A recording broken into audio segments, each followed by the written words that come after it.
BFM Business. Toute l'info éco et business à la mi-journée. 60 minutes business.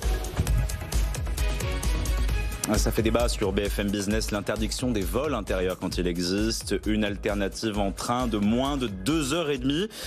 On apprend que Bruxelles voudrait retoquer cette interdiction. Ce sont les Échos qui dévoilent cette information. Pour en parler, on est avec Arnaud Aimé. Bonjour. Bonjour. Vous êtes associé chez SIA Partners, cabinet de conseil en management. Une procédure d'examen, c'est comme ça qu'on appelle ça, est lancée contre cette mesure française. C'est très inattendu comme décision que Bruxelles soit contre cette interdiction. Bruxelles n'est pas contre. Bruxelles commence à examiner le dossier. En fait, la procédure qui est prévue lorsqu'un pays veut interdire ou limiter des vols pour des raisons environnementales et des risques environnementaux sévères, c'est que le pays notifie Bruxelles et que Bruxelles examine le dossier et que Bruxelles décide s'il y a lieu d'aller plus loin dans les investigations. Et là, c'est ce que Bruxelles vient de dire, c'est on a des doutes quant au bien fondé de cette demande française, donc on va examiner, on va se donner plusieurs mois pour examiner. Sans doute le fruit d'un lobbying intense de la part de l'association de l'Union des aéroports, notamment contre cette décision qui avait été amenée. C'est la fameuse loi climat et résilience, c'est ça qui avait suivi la Convention citoyenne sur le climat. 4 lignes principales sont concernées, Paris-Nantes, Paris-Bordeaux, Paris-Lyon, Lyon-Marseille. Est-ce qu'il y a une grave menace sur l'environnement ? Eh bien, ce seront aux personnes impliquées par l'étude de Bruxelles de décider. Mais la menace, enfin, dans les textes européens, cette menace grave doit être aussi implicitement une menace temporaire. C'est-à-dire que c'est des mesures qui peuvent être prises par les pays, mais qui sont des mesures limitées à 3 ans. Et si le risque subsiste au-delà de 3 ans, ça peut être reconduit.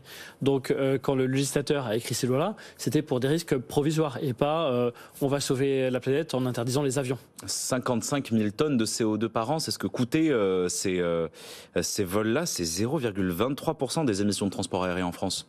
Finalement. Oui, c'est tout à fait marginal et c'était un certain affichage pour le coup. Le problème, c'est que, je pense que c'est aussi les limites de la démagogie. C'est-à-dire que la France a voulu ça en sortie de la Convention citoyenne climat.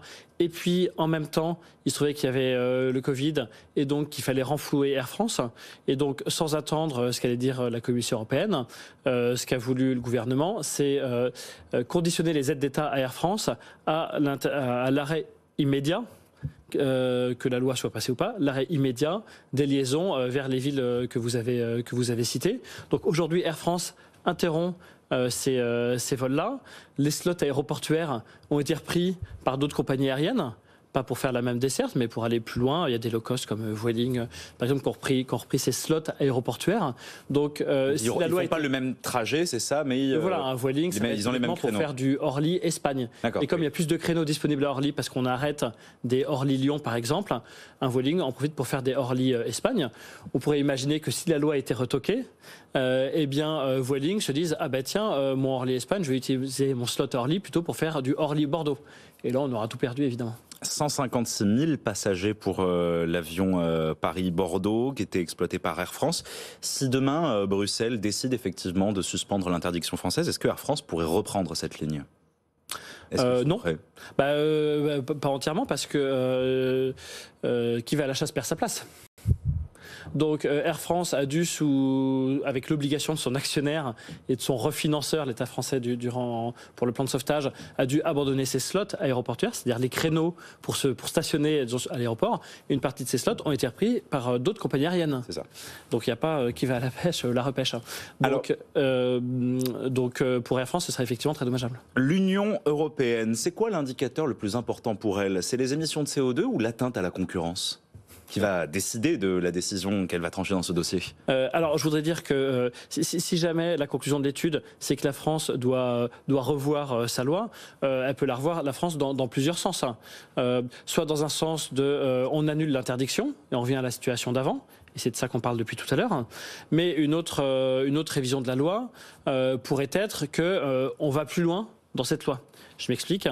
La loi qui a été voulue par la France, elle interdit ces liaisons aériennes là où une offre ferroviaire existe en moins de 2h30, sauf pour les exceptions. Et les exceptions, c'est notamment, on autorise une exception pour les hubs aéroportuaires, c'est-à-dire les aéroports où il y a des correspondances et dont le volume de passagers en correspondance représente plus de la moitié de la liaison aérienne. Bon, c'est un peu technique, sauf que la Commission européenne se dit que peut-être que ces exceptions-là sont de nature à créer des discriminations entre les compagnies aériennes. Favoriser les unes par rapport aux autres. Celles qui font des correspondances par rapport à celles qui ne font pas de correspondance. Une compagnie low cost ne fait pas de vol en correspondance, alors qu'une major comme Air France fait des vols en correspondance, c'est-à-dire assurer du Bordeaux-Orly pour faire ensuite du Orly-Pointe-à-Pitre, par exemple. Voilà, donc une décision que pourrait prendre la France si la loi était retoquée, c'est on enlève les exceptions et donc on généralise complètement cette loi. Donc là, le CO2, il y en aura moins qui sera émis pour le coup. C'est ça. Mais du point de vue des consommateurs, des clients qui ont besoin de faire ces déplacements-là, qui aujourd'hui se retrouvent avec très peu de solutions. Finalement, il n'y a plus que le train. C'est pas forcément le plus concurrentiel en termes de tarifs. Ils n'ont plus le choix, ils n'ont plus d'alternative en fait. Avant, vous pouvez prendre l'avion ou le train. Alors, on pourrait ouvrir le chapitre et le sujet de la libéralisation ferroviaire, puisque vous n'êtes pas sans savoir qu'à partir de samedi, un nouveau transporteur va faire du Paris-Lyon, par exemple. Oui. Donc, effectivement, ça fait moins de concurrence pour les voyageurs. Cela dit, les liaisons qui étaient exploitées par Air France entre Orly et les villes de province, ou bien l'autre liaison interprovinciale, n'étaient pas forcément des relations non plus rentables pour Air France. Donc, est-ce que cette fin des liaisons pour Air France est un mauvais point pour la compagnie nationale? Pas sûr non plus. L'État a forcé l'arrêt de relations aériennes qui n'étaient pas forcément super rentables. Pas très rentable en plus. Il y a une et de moins en moins avec l'expansion du réseau TGV. Oui, c'est ça, l'expansion du réseau TGV. Je parlais de vendredi parce que vendredi, il y a une grève qui débute à la SNCF et qui risque... Qui pourrait encore être annulée si les négociations aboutissent. Alors, si on veut changer la loi, est-ce que peut-être il faudrait penser à mettre une taxe carbone plus juste plutôt que d'interdire des liaisons intérieures? Est-ce que ça pourrait être une bonne décision que pourrait prendre le gouvernement français pour répondre à la demande de Bruxelles?